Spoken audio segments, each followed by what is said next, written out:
গত ফেব্রুয়ারিতে সিপিএম এর রাজ্য সম্মেলনের সময় দলের এক মহিলা নেত্রী সামাজিক মাধ্যমে প্রাক্তন সাংসদ তথা বাম নেতা বংশগোপালের বিরুদ্ধে গুরুতর অভিযোগ তোলেন।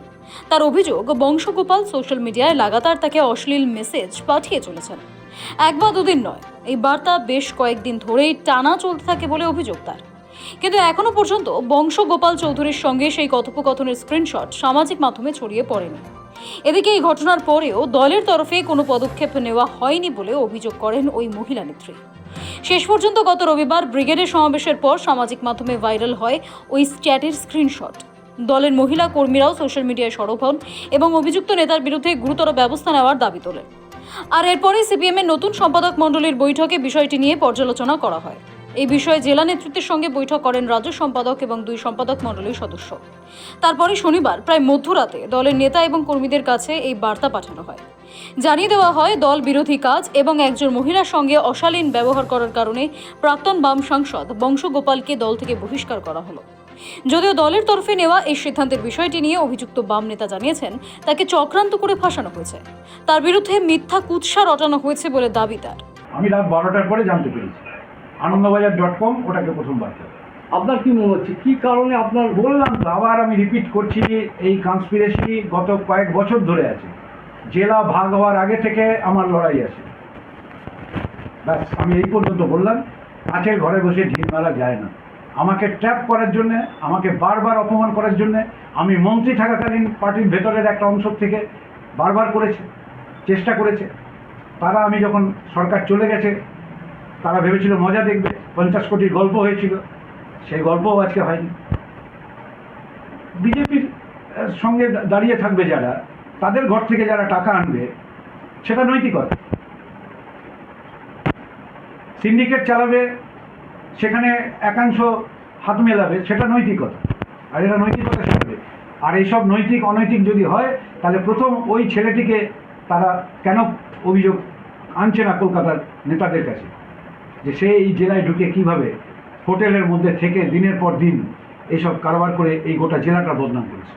আপনি বলছেন যে কারা জড়িয়ে রয়েছে? আছে কয়েকজন, কারখানায় টাকা নেয়, অন্য জায়গায় নেয়। নাম চাইলে আমি সঠিক সময় দেবো। আমি জানি নোংরামি করবে, এরপরে বহু কিছু বলবে আমার বিরুদ্ধে, যে নোংরামি 6 মাস ধরে করিয়েছে।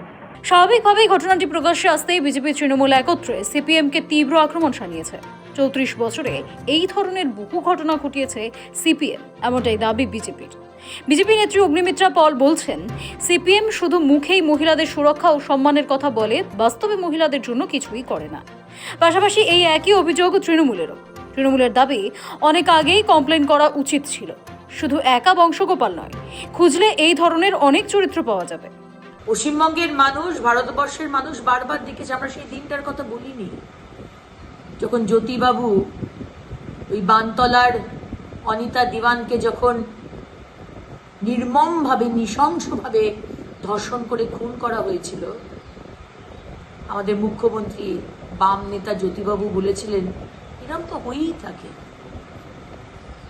আপনারা মহিলাদের সুরক্ষা, মহিলাদের সম্মান নিয়ে অনেক কথা বলেন, কিন্তু যতক্ষণ না সংবাদ মাধ্যম বা সোশ্যাল মিডিয়ায় একদম শেষ পর্যায়ে পড়ে যাচ্ছে মানুষের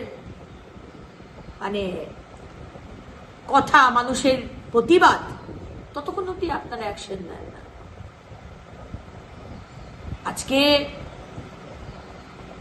এই যে ডক্টর বংশগোপাল চৌধুরীর এগেনস্টে যে অ্যালিগেশনস আনা হয়েছিল, এই মহিলা, এই বাম নেত্রী বহুবার শীর্ষ নেতৃত্বের কাছে কমপ্লেন করেছিলেন, চেপে দেওয়ার চেষ্টা করেছিলেন। বাইরে না জানাজানি হলে চেপে দেওয়া। আর আপনারা বড় বড় কথা বলেন। আপনারা ডক্টর অভয়ার মৃত্যুকে নিয়ে বড় বড় কথা বলেন।